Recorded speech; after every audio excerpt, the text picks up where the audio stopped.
بسم الله الرحمن الرحيم magacaygu waa Saalax Xamuud Aadan waxaan ahay dhalinyarta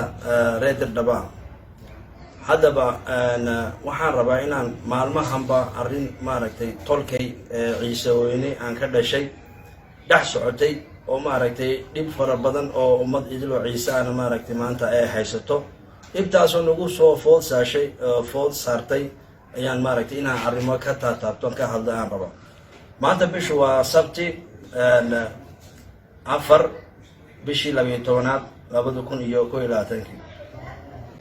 waxaan rabaa inaan xagan ka ifiyo dad badan oo maaragtay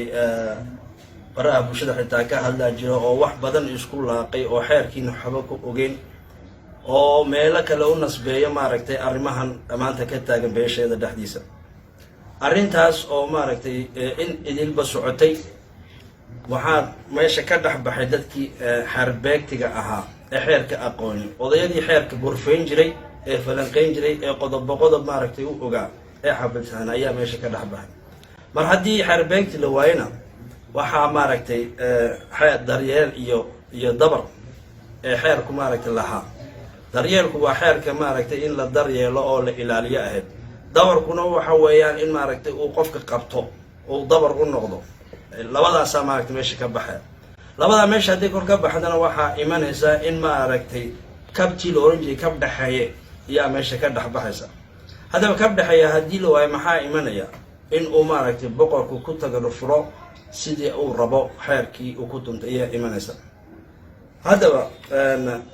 xeeriye iyo xayndaab haduu waayo boqorku wuxuu imanaysa inuu dictatoriyad uu noqdo oo ku tagado furo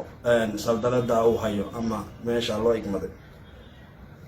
waxyaabaha maaragtay aan iska leenahay maaha maadaama anagu aan nahay xoog ogaan oo dardhabe aan u taaganahay oo arrimaha gobolka city ka dhacayna in badan aan ogeyn ciisuhu waxay leeyihiin saddex dhadhaar oo kale xeeriye xidhe iyo xulgaan anagu waxaan xoog ogaan oo waan ognahay maaragtay wixii maanta ilaa hadda ka dhacay meeshan magaaladan city dardhabe iyo city kow ogaasku wuxuu ku tagrifulay maaragtay awoodiisii uu isticmaalay ummadii iyo wixii loo igmadan uu qaban waayay kow waxaa ka mid ah ummad idil oo la xasuuqay oo la baabiyey oo la laayay in uu iskugu yeero oo shir wada tashiya oo ciisaha iskugu yeero halkay ka ahayd ayuuna maaragtay arrintaas sameyn waayay oo isagoo go'aamo iska qaatay saa darteed ogaaskaasi ogaas ma noqon karo imaamadu sidaasay kaga dhacsan tahay 12 qodob baan maaragtay oo nuuca arrimaha caynkaas oo ogaasku maaragtay ku tagrifay awoodiisa oo iyaan maaragtay soo dhigana koow waa taas talabaad waxa weeyaan dhul ciise laga barakiciyay oo laga boobay oo laga dhacay ayuu ogaasku intuu iskugu yeero ciisaha uu ka wada hadlo arrinka uu ka tashiyo uu karan waayay taasina maaragtay waa maaragtay dadkii xarbeegtigana meesha haduu ka waayay isagiina uu arrinkaas sameyn waayay saasuu ogaaskaasi ku tag xumaanaya oo maaragtay imaamaduna kaga dhacsan tahay ta kale waxaa meesha daal abaaro ba'an baana soo maray inta ogaasku jiro abaarahaas oo ogaasku maaragtay iskugu yeeri waayay ciisaha oo dadkii abaaruhu saameeyey oo dhibaataysana maaragtay uu male u sameyn waayay taasina waxay noqonaysaa inuu ogaaskaasi jirin oo ogaaskaasi imaamadu kaga dhacsan tahay ciise guriga laga bixiyo oo iga bax guriga laga yiraahdo guri ogaasna taasi hore looma arag oo ogaasadii ka hore looma arago ogaaskaasi ogaas jira ma noqonayo saasina imaamadu kaga dhacsanaanaysa reer ciise oo ka carooday oo ciisinimo ka baxay ogaas nooma tiita shanaad waxa weeyaan reer ciise oo idiloo golol joog oo aaga golol jooga maaragtay degan oo curadkii ciise ka mid ah oo ciise maaragtay ogaas nooma iri mar hadduu ogaasku uma dhanay ka dhigantay cidda uu xukumayo ciisuu xukumayo uma dhano saa darteedna waa ogaaskaasi imaamadu saasay kaga dhacsanta ogaas ma noqon karo haddana dad ciise oo la barakiciyey oo daaduumay oo dhibaataysan ilaa haddana wax samafala loo hayn oo malena loo hayn arrinkaas ciisuu inuu ka magaysta ahayd oo ogaaskuna guddoomiyo tiina maaragtay uu sameyn waayo ogaasku waa tilixaadey saasay maaragtay imaamadu kaga dhacsanaanaysa ogaaskaasi ogaas ma noqon doono ta kale waa toddobaad waxa waayaan ogaas gande iyo guddi been abuura samaystay oo meelaha ka soo urursaday dad maaragtay arrimaha waaweyn isagoo ka soo ururino ka wada hadal ayuu maaragtay arrimo shakhsiyan isaga taabanaysa markii laga hadlana maaragtay soo urursaday gande iyo guddiyaal maaragtay been abuura horeyna looma arag waxaas procedure bay u leedahay waddo loo mara leedahay gande saa loo soo ururiyo loo soo xulo taasina maaragtay ogaaskaasi maadaama ka been abuuray xeerkaas iyo guddida iyo gandahaas xeerku uu baal maray imaamadu saasi kaga dhacsanaanaysa ogaas ma noqonayo ta kale waa ogaas u adeegsada shacabkiisii iyo ummadiisii iyo ciisii u xukumo waa nambarka 8aade waa 8 qodob waxaan soo wado haddii uu ogaaskaasi maaragtay ummadda u adeegsado dowlad uu maaragtay xirxiro halku maaragtay uu soo ururin lahaa oo haddii kala xidhanna maaragtay u dacwoon lahaa ogaaski hadduu falcaynkaasi ku dhaqaaqana waxay noqonaysaa inuu baal maray sharcigii loo igmaday iyo ogaasnimadiisii iyo arrintii dhaqameed saasna maaragtay wuxuu ku noqonayaa ogaas ma noqonayo oo cimaamadu saasi kaga dhacsanaanaysa ogaasku hadduu ku milmo siyaasadda oo iskaga dhex daadato iskaga dhex laaqanto oo cidduu rabana maaragtay kaasi uu magacaabo isagu cidduu rabana maaragtay uu diido waxay noqonaysaa taasina in uu fool halaabay ogaaskaasi uu ka baal maray sharcigii intii loo igmaday saa darteedna ogaaskaasi cimaamadu way ka dhacsanta ogaas ma ahaan ogaas oo nin ciise ah ku dacwooday oo dhul baad iga qaadatay idhi uu shakhsiyan isaga ka ashkatooday oo ku eedeeyey arrinkaas arrinkiina uu ogaasku khirtay qodob baa qabanayo qodobkaasoo ah qaataa qaba ayaa la yidhaha waa qodob marka qodobkaasi hadduu maaragtay uu ka falcelin waayo arrinkii uu iga dhacay ninkaas uu leeyahay uu u celin waayo taasina maaragtay cimaamadu way kaga dhacsanaanaysaa ogaas ma noqon doonin sababtoona ogaasku waa ururiye waa xaqsoore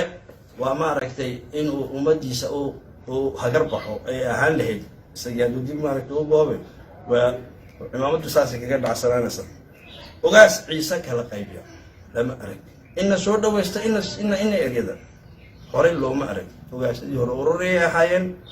arrinkaasna maaragtay ogaasku wuu kaga baxayaa cimaamadu kaga dhacsanaanaysaa waa qodob 11 baan soo wadaa 12 waxa weeyaan ogaas yiraahdo dhalinyar soo ururiya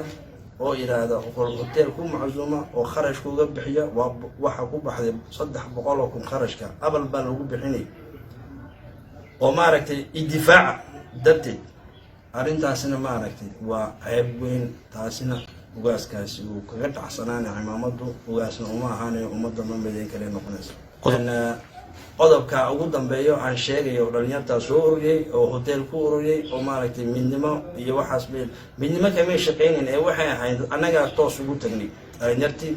oo loo igmaday inay abaabulaan guddidii loogu talagalay inay maaragtay shirkaas ururiyaan ay iskugu yeeraan waanu tagnay dhalinyar ciisaana reer dhamaana waadna waqti waan isgaranaynaa dhalinyartii loo soo dhiibo wadadaan wada qornay in aan maaragtay nasiisaan kaarka lagu galayo shirka ayaan ka dalbanay ya waxayna idhaahdeen laynuguma talagelin hebel adigoo ka mid tahay inaad maaragtay shirkaasi kasoo qaybgeli karin waa arrin laynagu maaragtay ballamiyey sidaa darteed warqadahan aan hayno dad unbuu u qoran yahay marka idinku kama soo qaybgeli kartaan miyaanan ciise ahayn oo arrin ciise oo midnimaan miyaanan laga hadlayn baan isdhaharan waxay yidhahdeen waa arrin ciise oo midnimada maan ka shaqaynaa shir damba iman doona kaasaan maaragtay idinka nii yeerana ay noogu jawaabeen oo tan maxaa noogu diiday dee waa sidii laynagu yaani soo amray ogaaskaana soo amray afkoogaan ka hayna dhalinyartaas saa darteed arrimo noocaasa hadduu ogaasku ku kacana maaragtay waxay noqonaysaa foolxumo arrinkaana inay ciisuhu dib uga tashadaan nin walba ulhayihiisa inuu maaragtay reer kastaba soo diyaarsado oo ciisuhu ka tashadaan ogaaska maadaama already cimaamadu ka dhacsan tahay ogaasna ahayn iyaan maaragtay leenahay ta kale meesha waxaa taala annagu dowladda waan u shaqaynaa shaqaale dowladeedna waa nahay marka dowladdayada in maaragtay laynoo adeegsado ama oo dowladaha ama dowladda Djibouti baa waxaan ka dambeysay iyo beenbeenta caynka la isku mahweliyo oo cadaawad laynoo geliya annaga taasi ma ogolo ka mid baan nahay dowladda waan la shaqaynaa dowladda wixii maaragtay arqalad ku ana waan ka hortagaynaa maanta iyo berina dadka wax laga weydiiyana waa nahay haddii aan runtan nii sheego marka in aan dadka lagaga cabsiyo arrin dowladeed iyo maaragtay dowladaha jaarka ayaa maaragtay soo dirsaday waxaa la yidhaahdo waa foolxumay noqonaysa foolxumooyinka noocaasa hadduu ku kaco ugaaskuna maaragtay isaga unbaa maaragtay taasi ku waayaya saldanadiisa iyo maamuusta loo hayo saa darteed waxaasoo dhanna waxaa ka weyn in ummaddu tashato ay isu tashadaan ay isku yimaadaan dixooyinkaa loo baxo dowladdana laga codsado maadaama waqti xaalad degdegan ku jirno laga codsado fasax haddana qaabkii loo sharciyeysan loo maro oo ummaddu maaragtay ka tashato isu ka tasha maaragtay igu boorinaya waa mahadsantihiin